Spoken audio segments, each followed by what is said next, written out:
faremo festa, faremo festa.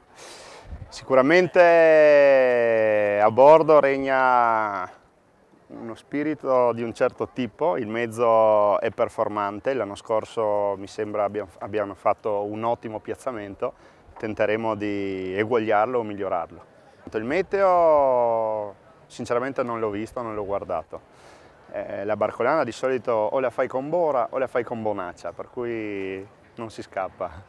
Bah, è un vecchio IMS del 92, se non sbaglio, o del 94, una barca che naviga molto bene di bolina, non è invelatissima per le andature portanti, per cui se dovesse fare un po' d'arietta da fuori a noi andrebbe bene.